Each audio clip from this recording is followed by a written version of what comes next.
सामुप्रप्त योग निद्राशय कालो नास्ति कदासेन। इस श्लोक के अनुसार जिस इंसान ने योग निद्रा प्राप्त कर ली उसकी मृत्यु कभी नहीं होती। हठ योगा प्रदीप का संस्कृत लिटरेचर में योग निद्रा के बहुत सारे मतलब समझाए गए हैं। साथ ही वेद, उपनिषद, बुद्धिस्ट तंत्र, हठ योग, राजयोग, इन सब के अंदर योग निद्रा के अलग अलग मतलब समझाए गए हैं। दोस्तों, योग निद्रा एक ऐसी योगी एक्सरसाइज है जिसके अंदर एक इंसान सोता हुआ महसूस होता है, लेकिन उसकी कॉन्शियसनेस यानी कि चेतना बहुत ही ज्यादा जागरूक होके डीप लेवल पर काम कर रही होती है। इसे बहुत ही ज्यादा डीप अवेयरनेस स्लीप से कंपेयर किया गया है। ये एक ऐसी मेंटल स्टेट है जो कि सोने और जागने से परे है। और क्या आपको पता है कि केवल 30 मिनट की योग निद्रा 3 से 4 घंटे की नींद के बराबर होती है। देखो, नॉर्मली जब हम सो जाते हैं तब हम अपना ध्यान खो देते हैं और उस टाइम पर हम अपने माइंड की कैपेसिटी का यूज नहीं कर पाते, लेकिन वही योग निद्रा हमें सोने के साथ साथ कॉन्शियस यानी कि जागरूक भी रखती है। और साथ ही योग निद्रा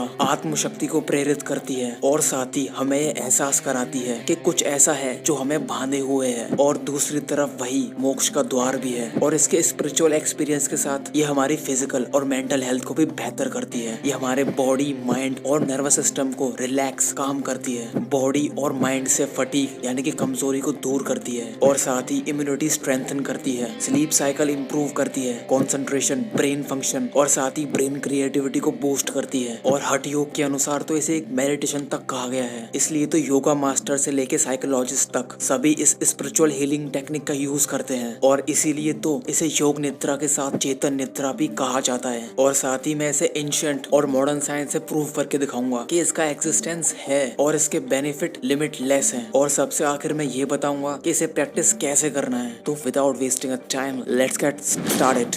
योग निद्रा एक संस्कृत वर्ड है जो कि 2 शब्दों से मिलकर बना हुआ है, योग और निद्रा, जिसका मतलब होता है योगिक स्लीप। और साथ ही ये एक तरह की डीप रिलैक्सेशन टेक्निक है और एक प्रकार का मेडिटेशन भी है और इसे साइकिक स्लीप भी कहा जाता है। योग निद्रा सोने और जागने के बीच की एक स्टेट है जिसमें एक इंसान की बॉडी पूरी तरीके से रिलैक्स हो जाती है, लेकिन वहीं उसकी कॉन्शियसनेस उसे उसके अंतर्मन से मिलाने का काम करती है। और महर्षि पतंजलि के अष्टांग योगा सूत्र के अनुसार, जो कि है यम, नियम, आसन, प्राणायाम, प्रत्याहार, धारण, ध्यान और समाधि, जिसका 5वां भाग है प्रत्याहार, जिसमें एक योगी अपनी इच्छा अनुसार अपने सारे सेंसेस को बंद और खोल सकता है। और ठीक इस योग निद्रा में एक इंसान की पूरी बॉडी रिलैक्स और बहुत ही शांत होती चली जाती है। इस दौरान बॉडी थोड़ी देर के लिए पैरालाइज हो जाती है, लेकिन एक योगी के पास ये सारी एबिलिटीज होती हैं। वो जब चाहे तब सोते या जागते अपने सेंसेस को बंद और खोल सकते हैं।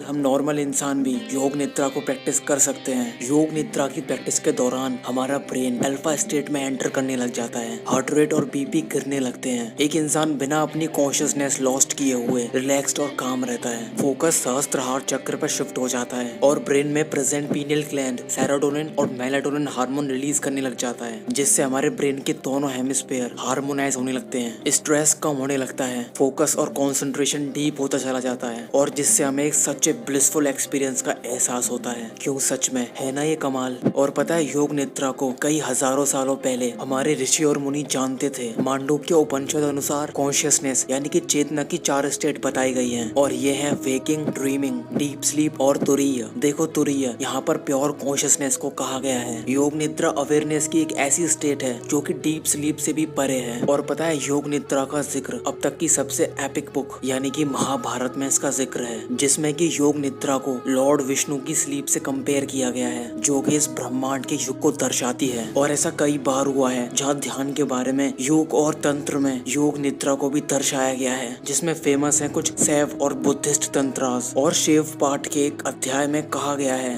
वाकम अत विश्रांतर योग निद्रा, यानी कि योग निद्रा को शब्दों से परे एक तरह के शांति के रूप को कहा गया है, जो कि केवल गुरु की शिक्षाओं से प्राप्त होता है। सेवा तंत्र और योग निद्रा का रेफरेंस बौद्ध धर्म से भी मिलता है। द बुद्धिस्ट महामाया तंत्र के अंदर लिखा है कि योग निद्रा को एक ऐसी स्टेट के रूप में जाना गया है जहाँ पर एक परफेक्ट और आइडियल बुद्धि उसमें प्रवेश करते हैं गुप्त ज्ञान को पाने के लिए। और इसी बात को आगे बढ़ाते हुए one of the most famous Buddha जो कि थे रत्नाकर गांधी, तो वो कहते थे कि योग निद्रा नींद की तरह है, क्योंकि इसमें हम हर तरह के डिस्ट्रैक्शन से फ्री होते हैं। और इसे योग निद्रा इसीलिए कहा जाता है क्योंकि इसमें योगा और नींद दोनों ही हैं। और पता है, योग निद्रा के ऐसे उदाहरण हैं जो कि हठ योग और राजयोग को सिखाते हैं। वहाँ योग निद्रा का यूज ध्यान की एक बहुत ही डीप स्टेट जो कि है समाधि उसके लिए किया जाता है, और जिसमें ना तो एक योगी सांस लेता है, ना ही कुछ सोचता है, और ना ही बिल्कुल हिलता है। और 12th सेंचुरी के राजयोग को अमरनाथ कहा जाता है, और उसके कई सारे वर्सेस इस बात की ओर इशारा करते हैं कि समाधि स्लीपिंग और वेकिंग की स्टेट के सिमिलर है, लेकिन उनके परे है। समाधि एक तरह से योग निद्रा है जिसमें एक योगी इस संसार के लिए सो रहा होता है, लेकिन वो उस सच्चाई के लिए जाग रहा होता है जो कि हम लोग नहीं देख सकते। अब जब समाधि वर्ड आ ही गया है तो अब इसके बारे में विस्तार से बात करते हैं। पता है, योग निद्रा में एक योगी साधारण बिस्तर पर नहीं सोता,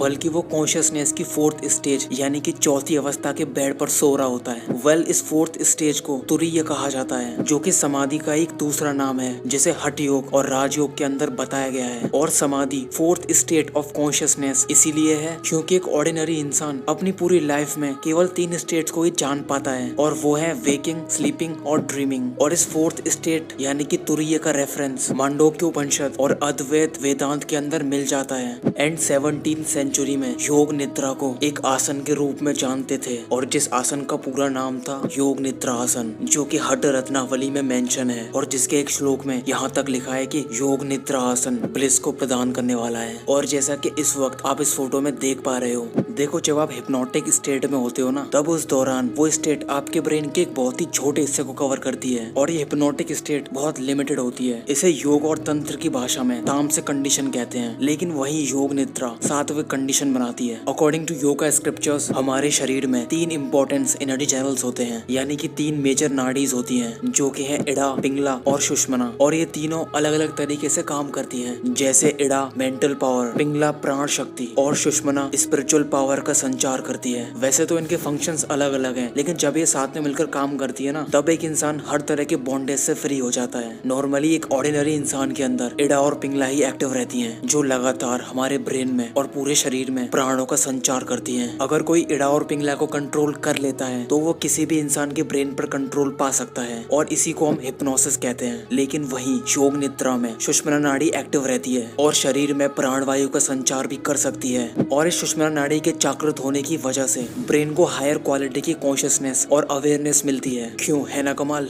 तो अब बारी है साइंटिफिक रिसर्च की। देखो इस रिसर्च को देखो, जिसमें एक इंटरनेशनल हेल्थ यूनिवर्सिटी ने एक प्रोफेसर के ग्रुप के ऊपर रिसर्च की, जिसमें प्रोफेसर के 3 अलग ग्रुप बनाए गए, जिसमें से एक था योग निद्रा, और वहीं दूसरा था सीटेड मेडिटेशन, और तीसरा था एक कंट्रोल ग्रुप। और हर ग्रुप ने अपनी अपनी एक्टिविटीज 3 महीने तक परफॉर्म की, केवल ये देखने के लिए कि इसका कोई साइकोलॉजिकल इफेक्ट है या फिर ये सब कुछ बकवास है। तो 3 मंथ की स्टडी के बाद जो सबसे अच्छा 2 ग्रुप्स ने परफॉर्म किया, तो पहला था योग निद्रा और दूसरा था मेडिटेशन वाला ग्रुप। तो उन प्रोफेसर्स के साइकोलॉजिकल वेरिएबल्स यानी कि स्ट्रेस, एंजाइटी, डिप्रेशन, उनके लेवल्स बहुत नीचे आ गए थे, और वो मोस्टली हर सिचुएशन में शांत और काम थे। देखो इस रिसर्च का लिंक मैंने नीचे डिस्क्रिप्शन में दिया है, आप चाहो तो चेक कर सकते हो। तो रिसर्चर एक और रिसर्च कंडक्ट करते हैं, जिसमें वो एक इंस्ट्रूमेंट जो कि है इलेक्ट्रोएंसेफेलोग्राफ, जिससे वो हमारे एक इंडियन योगी जो कि थे स्वामी रामा, उनकी ब्रेन वेव्स और उनकी ब्रेन एक्टिविटीज को रिकॉर्ड करते हैं। और वहीं हमारे स्वामी जी योग निद्रा की प्रैक्टिस से जब चाहे तब अपने फिजिकल और मेंटल बॉडी को कंट्रोल कर सकते थे, और साथ ही उसे रिलैक्स भी कर सकते थे। और उस दिन जो उन साइंटिस्ट ने रिकॉर्ड किया था वो किसी रहस्यमय घटना से कम नहीं था। तो स्वामी जी ने अपनी इच्छा से कॉन्शियसनेस की अलग अलग स्टेट्स में प्रवेश करना स्टार्ट कर दिया था। और मजे की बात तो ये थी कि ये सब कुछ रिकॉर्ड हो रहा था। तो सबसे पहले वो योग निद्रा की स्टेट में जाते हैं, जहाँ पर उनका ब्रेन 5 मिनट के अंदर ही 70% अल्फा ब्रेन वेव्स प्रोड्यूस कर रहा था, और उनकी कॉन्शियसनेस और इंटेंस हो जाती है। ब्रेन वेव्स अल्फा स्टेट से स्लोअर डेल्टा ब्रेन वेव्स में कन्वर्ट हो जाती है, और वो इस स्टेट के दौरान डीप स्लीप में अनकॉन्शियस थे, लेकिन वो इस बात से बिल्कुल अवेयर थे कि क्या क्या उस दौरान हो रहा था। और जब साइंटिस्ट ने डेल्टा वेव स्लीप के दौरान उनसे कुछ सवाल पूछे, तब उन्होंने नींद खत्म होने के बाद वो सारे सवाल उन्हें बता दिए। लेकिन साइंटिस्ट का ये कहना था कि आप उस स्टेट के दौरान जोर जोर से खर्राटे ले रहे थे, और पता है जब आप कोमा में होते हो तब भी आपका brain slower delta brain waves produce करता है। और जब उन्होंने इस योग निद्रा का एक्सपीरियंस शेयर किया, तब उन्होंने कहा था ये एक्सपीरियंस बहुत कमाल का होता है। इस दौरान ऐसा लगता है मानो कुछ दर्द और दुख हो ही ना, एक भी विचार इस दौरान नहीं आता। और नेक्स्ट स्वामी जी एंटर करते हैं स्टेट ऑफ ड्रीमिंग स्लीप, यानी कि जब हम नॉर्मल इंसान इस दौरान अपनी नींद में होते हैं और कुछ न कुछ अंटशंट सपने देख रहे होते हैं। इस दौरान उनका ब्रेन 75% थीटा ब्रेन वेव्स को प्रोड्यूस कर रहा था। और जब उन्होंने बाद में इसका एक्सपीरियंस शेयर करके कहा था, ये स्टेट काफी अनप्लीजेंट और काफी नॉइजी थी।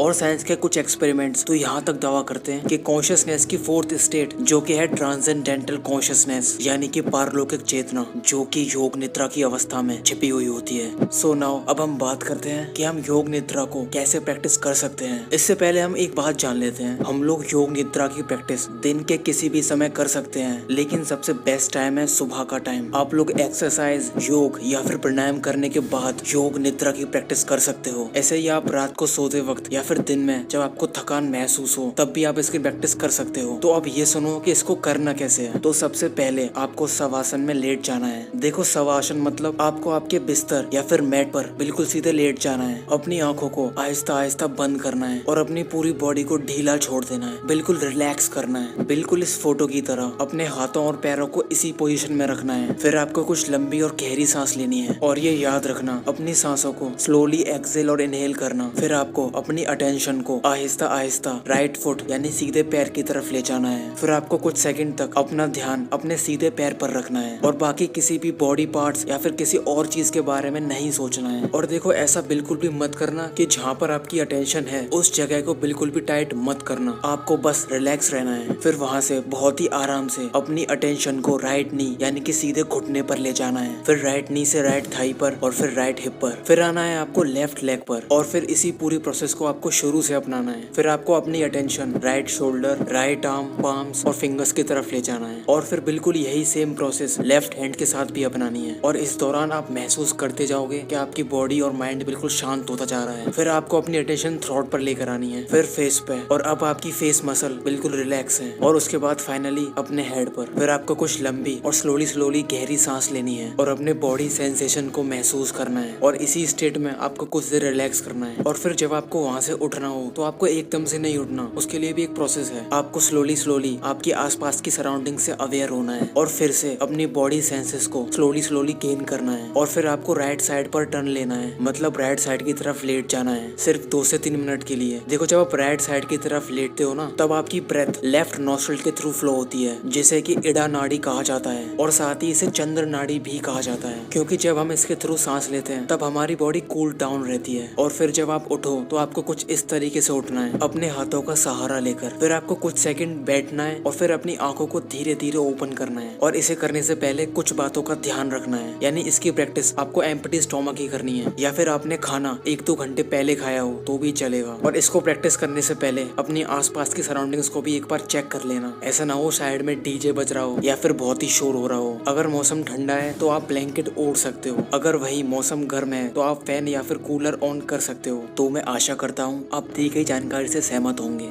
सो मैं हूँ KV and I am on a mission. मैं एक मिशन पर हूँ। आपकी अच्छी और शाइनिंग हेल्थ मेरी फर्स्ट और लास्ट प्रायोरिटी है। और अगर आपका सवाल अब भी बचा है तो आप मुझे इंस्टाग्राम पर पूछ सकते हो। और इस वीडियो को देखने का बहुत शुक्रिया। तो जल्द मिलते हैं ऐसे ही नॉलेज से भरी वीडियोस के साथ। तब तक के लिए राधे।